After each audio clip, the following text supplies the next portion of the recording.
Hello friends, study with Krishna channel में एक बार आपका फिर स्वागत है। आज हम पुनः भारत को ब्रिटिश शासन की विरासत, भारत को जो ब्रिटिश शासन से विरासत मिली है उसके पार्ट 5 के 25 महत्वपूर्ण प्रश्नों पर चर्चा करेंगे। और यह प्रश्न आयोग द्वारा आयोजित की गई परीक्षाओं में ज़रूर आए हैं। तो हमारा पहला प्रश्न है, प्रथम पंचायत राज व्यवस्था का उद्घाटन पंडित जवाहरलाल नेहरू द्वारा 2 अक्टूबर 1959 को किया गया था। ऑप्शंस ए साबरमती में, बी वर्षा में, सी नागौर राजस्थान में, डी सीकर राजस्थान में। तो इसका सही उत्तर है नागौर राजस्थान में पंडित जवाहरलाल नेहरू द्वारा प्रथम पंचायत राज व्यवस्था का उद्घाटन किया गया था। प्रश्न नंबर 2, राज्य वित्त आयोग एक ए विधिक संस्था है, बी असंवैधानिक संस्था है, सी संवैधानिक संस्था है, डी उपयुक्त में से कोई नहीं। तो इसका सही उत्तर है ऑप्शन सी, राज्य वित्त आयोग एक संवैधानिक संस्था है।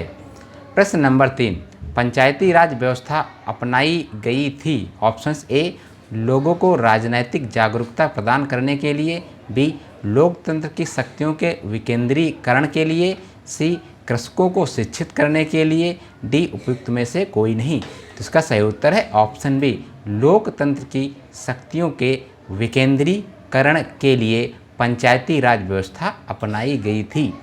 प्रश्न नंबर 4, निम्नलिखित में से कौन पंचायतों की संरचना के बाबत उपबंध करने का अधिकृत है। ऑप्शंस ए राज्य का राज्यपाल, बी राज्य का विधानमंडल, सी भारत की संसद, डी भारत का राष्ट्रपति। तो इसका सही उत्तर है ऑप्शन बी, राज्य का विधानमंडल। प्रश्न नंबर 5, पंचायती राज को संवैधानिक स्थिति प्रदान करने की संस्तुति निम्न में से किस कमेटी द्वारा की गई थी।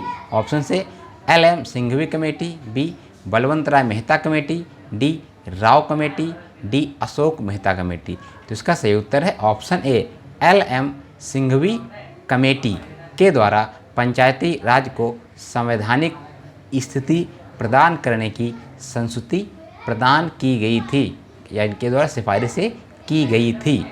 प्रश्न नंबर 6, निम्नलिखित क्षेत्रों में से किस एक में राज्य सरकार का स्थानीय इकाइयों लोकल बॉडीज पर नियंत्रण नहीं होता है। ऑप्शंस ए नागरिकों की शिकायतें, बी आर्थिक मामले, सी विधि निर्माण, डी कार्मिकों के मामले। तो इसका सही उत्तर है ऑप्शन ए, नागरिकों की शिकायतें। प्रश्न नंबर 7, सूची 1 को सूची 2 से सुमेलित कीजिए। सूची 1 में समितियां दी गई हैं और सूची 2 में उसके सुझाव दिए गए हैं। तो पहला ऑप्शन दिया है बलवंत राय मेहता। बलवंत राय मेहता के द्वारा त्रिस्तरीय पद्धति, अशोक मेहता के द्वारा द्विस्तरीय पद्धति, LM सिंघवी द्वारा स्थानीय स्वशासन पद्धति, GVR राव प्रतिनिधित्व के तरीके में सुधार। तो आपकी दोनों सूचियां सुमेलित कर दी गई हैं। प्रश्न नंबर 8, भारत के संविधान में पंचायतों तथा नगर पालिकाओं से संबंधित 73वें और 74वें संवैधानिक संशोधन जब हुए उस समय भारत के प्रधानमंत्री कौन थे। ऑप्शन से Indira Gandhi, B Rajiv Gandhi, C PV Narasimha Rao, D VP Singh. तो इसका सही उत्तर है option C, PV Narasimha Rao. प्रश्न नंबर 9, स्थानीय शासन की निम्नलिखित में से कौन सी एक विशेषता नहीं है। ऑप्शन से वैधानिक स्थिति, बी स्थानीय समुदाय की भागीदारी, सी केंद्रीय नियंत्रण, डी आरोपित कर वित्त प्राप्त करने की शक्ति। तो इसका सही उत्तर है केंद्रीय नियंत्रण।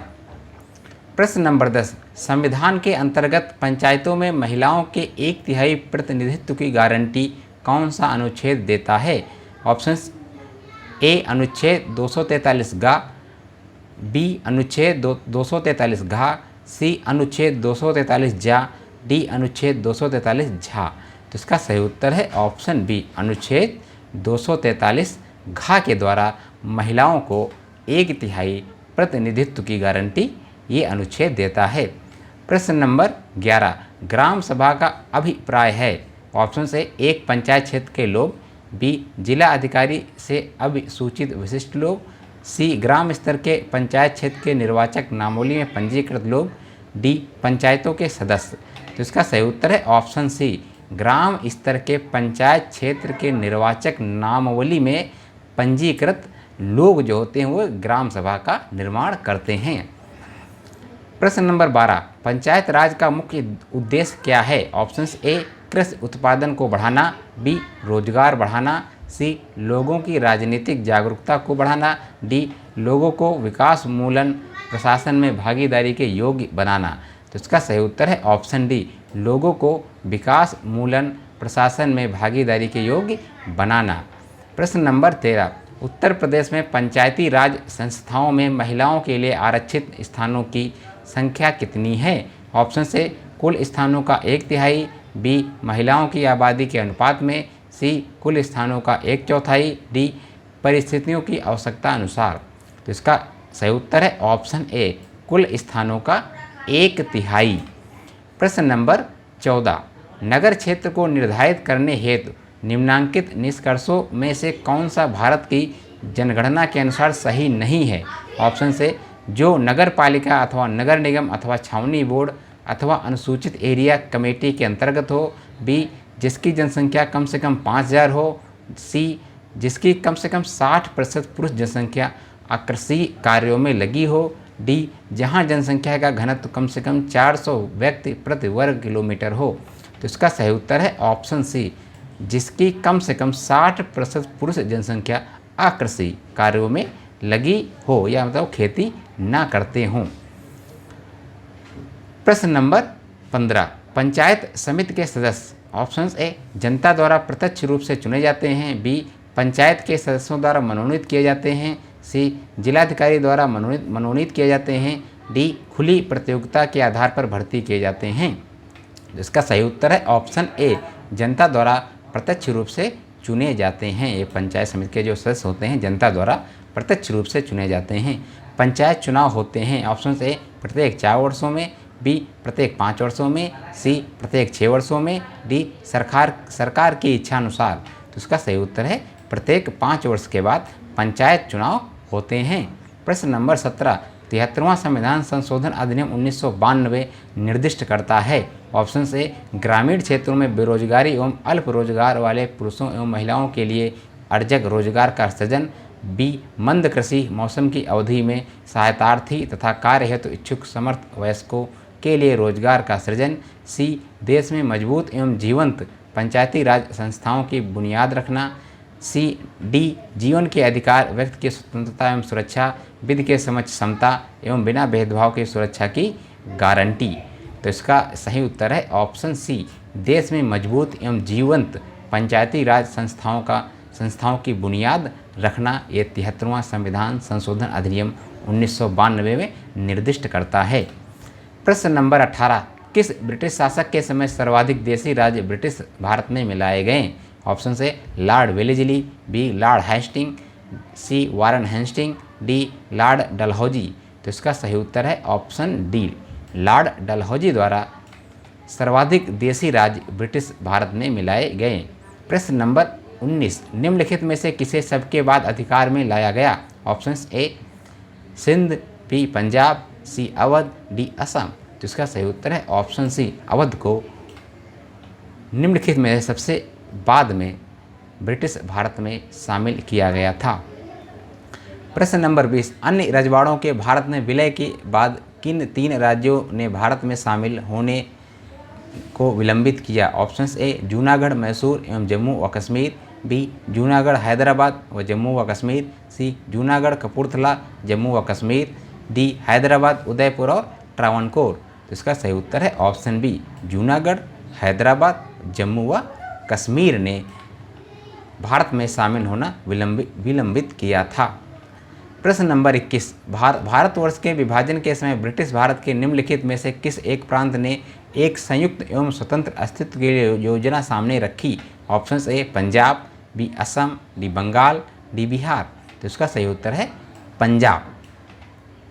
प्रश्न नंबर 22, निम्नलिखित देशी राज्यों में से कौन यथावत स्टैंड स्टिल समझौते का पक्षधर था? ऑप्शन से Hyderabad, B Jammu and Kashmir, C Junagadh, D Mysore. तो इसका सही उत्तर है ऑप्शन ए हैदराबाद। प्रश्न नंबर 23। 1927 की बटलर कमेटी का उद्देश्य था? ऑप्शन से भारतीय सेना का आधुनिकीकरण करना, बी भारतीय कृषि का आधुनिकीकरण करना, सी राष्ट्रीय समाचार पत्रों पर सेंसर लागू करना, डी भारत सरकार तथा देशी राज्यों के मध्य संबंधों को सुधारना। तो इसका सही उत्तर है ऑप्शन डी भारत सरकार तथा देशी राज्यों के मध्य संबंधों को सुधारना। प्रश्न नंबर 24। कॉर्नवालिस के सुधारों के विषय में कौन सा कथन असत्य है? ऑप्शन से कंपनी के कर्मचारियों के वेतन में वृद्धि की, बी भारतीयों के लिए सेवाओं के द्वार खोले, सी कंपनी के खर्चों में कमी की, डी कानूनों को संग्रहित किया। तो इसका सही उत्तर है ऑप्शन बी भारतीयों के लिए सेवाओं के द्वार खोले। प्रश्न नंबर 25। सिंध में अंग्रेजों की ओर से सर्वप्रथम किसे भेजा गया? ऑप्शन से अलेक्जेंडर, बी कैंपबेल, सी पोटिंजर, डी नेपियर। तो इसका सही उत्तर है अलेक्जेंडर को सिंध में अंग्रेजों की ओर से सर्वप्रथम भेजा गया था। तो आज के 25 महत्वपूर्ण प्रश्न यहीं पर समाप्त होते हैं। आप सभी का धन्यवाद।